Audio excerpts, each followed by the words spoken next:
নমস্কার বন্ধুরা, পুটুস কিচেনে সবাইকে স্বাগত জানাচ্ছি। আজকের আপনাদের সাথে বহু পুরনো নস্টালজিক একটা রেসিপি শেয়ার করব। না জানি ছোটবেলায় আমার মা কতই না করে খাইয়েছে আমাকে এই রেসিপিটি। দেখুন তো এই পাতাটা চিনতে পারছেন কিনা? এটা হলো পলতা পাতা, যা আমরা সচরাচর পটল পাতা বলে চিনি। ঠিকই ধরেছেন, যে পটল আমরা ঝোলে তরকারিতে খাই এটি সেই গাছেরই পাতা।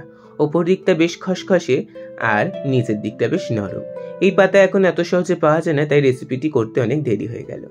আমি অবশ্যই এই পাতাটা পাশের বাড়ির একজনের থেকে সংগ্রহ করেছি, তাই আপনাদের সাথে শেয়ার করতে পারছি। আপনারা নিশ্চয়ই মনে করবেন আমাদের কাছে তো পলতা পাতা নেই, তাহলে কি আমরা এই রেসিপিটি করতে পারবো না? কেন পারবেন না? যে কোনো তেতো জাতীয় পাতা, যেমন করলা পাতা কিংবা শিউলি পাতা কিংবা সামান্য পরিমাণ নিম পাতা দিয়ে, আবার অনেক সময় তিতকুমারি যে ফুল ওঠে সেই ফুল দিয়েও এই রেসিপিটি করা যায়। আমি এখানে বেশি নয়, 10 থেকে 12টা কচি কচি দেখে পটল পাতা নিয়ে ভালো করে ধুয়ে রাফলি চপ করে নিয়েছি। এবার এটিকে তুলে রেখে দেব। এবার নিয়েছি বেশ খানিকটা সবজি। যেরকম সবজি আমরা অনুষ্ঠান বাড়ি শুক্তো রান্না করার জন্য ব্যবহার করে থাকি সেরকম সবজি ব্যবহার করছি। আমি হাতের কাছে কাঁচা পেঁপে পেয়েছি, সেই কাঁচা পেঁপে নিয়েছি কাঁচকলা, সজনের ডাঁটা, বেগুন, লাল আলু আর সাধারণ আলু, আমরা যে আলু খেয়ে থাকি। এই পটল পাতা কিন্তু কৃমিনাশক হিসাবেও খুব মারাত্মক কাজ করে থাকে এবং অসুস্থদের রুচি ফেরাতেও জুড়ি মেলা ভার। আর পেট ঠান্ডা করতে তো এর কোনো কথাই নেই। চলুন তাহলে রান্নায় চলে যাওয়া যাক। আমি তো বলতেই ভুলে গেলাম, আজকের যে আপনাদেরকে তেঁতুল ঝোল বানিয়ে দেখাচ্ছি। চলুন তাহলে রান্নায় যাওয়া যাক।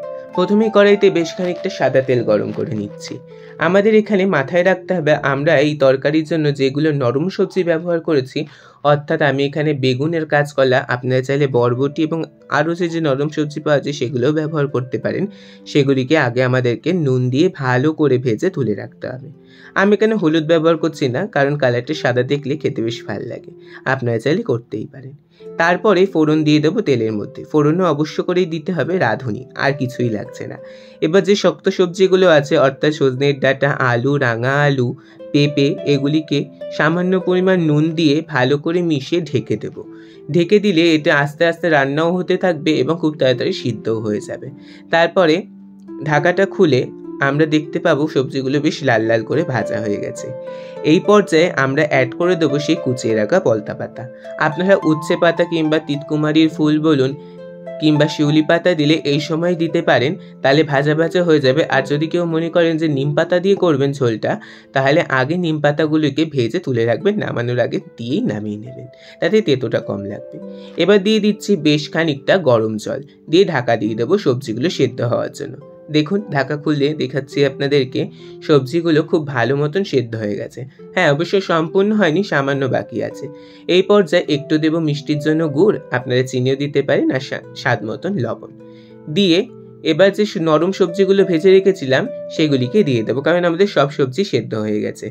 এবার আমরা দেব আসল উপকরণ, সেটা হলো সর্ষের বাটা। এমনি বেটে দিয়ে দিলে কিন্তু হবে না। আমি এখানে 2 টেবিল চামচ সর্ষে বাটাকে ভালো করে জল দিয়ে গুলিয়ে একটি শুকনো কাপড়ে ছেঁকে নিয়েছি, কিংবা আপনারা স্ট্রেনারেও ছাঁকতে পারেন।